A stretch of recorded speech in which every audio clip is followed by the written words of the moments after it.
Good morning everyone. Ayan, welcome back po uli sa ating YouTube channel. Dito po sa ating segment na Kwentong Kaguro. Ayan. Morning po sa lahat. Kagigising ko lang po. Ayan. Ngayon po ay pag-uusapan po natin yung ating trending na yung proposal ng ating mga kaguro na dapat maging 50,000 na po ang salary ng entry level para sa ating Teacher 1. Okay, deserve po ba ng mga guro yon? O karapat-dapat po ba na maging 50,000 po ang salary? Ang sagot po ay yes, 1,000 yes po. Kasi po kung mapapansin po natin na ang Department of Education na lang po ang naiiwanan sa lahat po ng government employees na talagang naiiwanan at hindi po compensated po ng ayos. Ano po? They are not totally well compensated. Kumpara po sa ibang bansa na talagang well compensated po ang mga teachers. Sa atin po sa Pilipinas, kasi napakadali naman pong i-monitor kung talagang kailangan ng mga guro na itaas ang kanilang sahod. Ano po? Ito po yung matagal na panawagan na po, proposal po ng different agency, ng different groups po na talagang pataasin po ang sahod ng mga guro. Kasi darating at darating ang panahon na paubos na ng paubos ang ating mga teachers. Kasi pupunta na po sila sa abroad at sa ibang bansa na lang sila magtuturo. Imagine ang ating ekonomiya, ang ating nation without teachers. Ano po? Kung walang guro na magtuturo.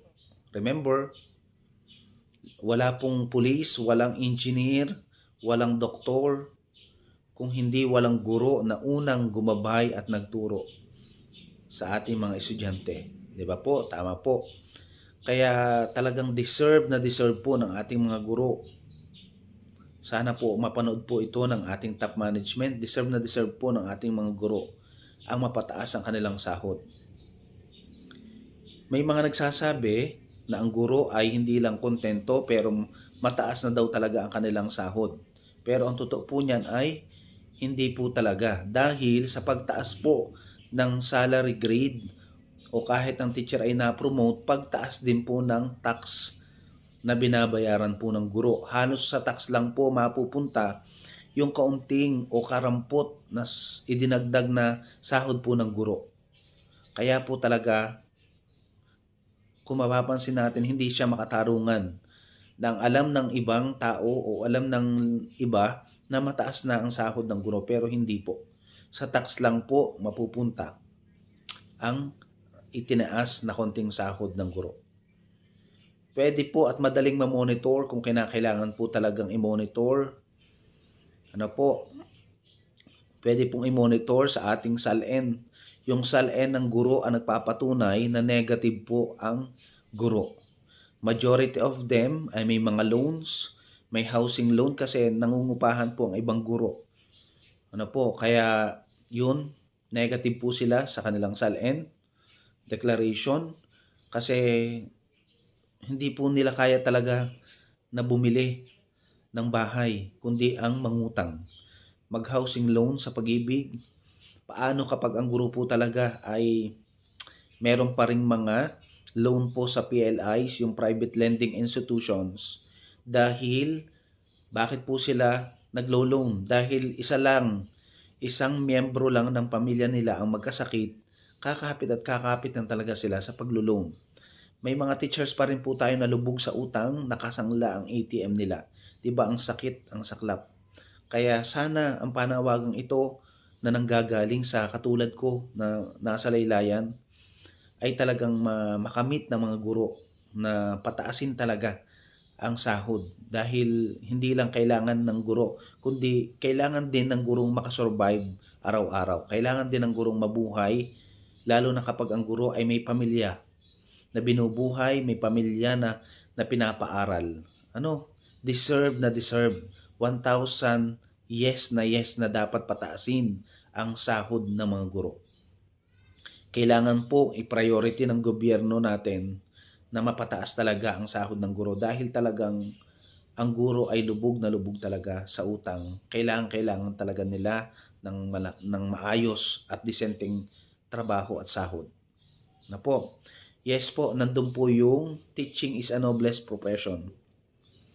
Ano po, nandun po yun yung teaching is a noblest profession, pero hindi po yun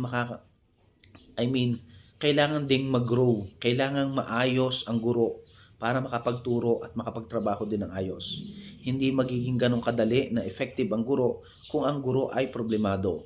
Ang halimbawa po natin, kung ang guro ay marami din po sa ating guro nagpa-part-time, nagsa-sideline pa. Katulad ko, sa araw po ng Sabado, ako po ay nagla-landscaping.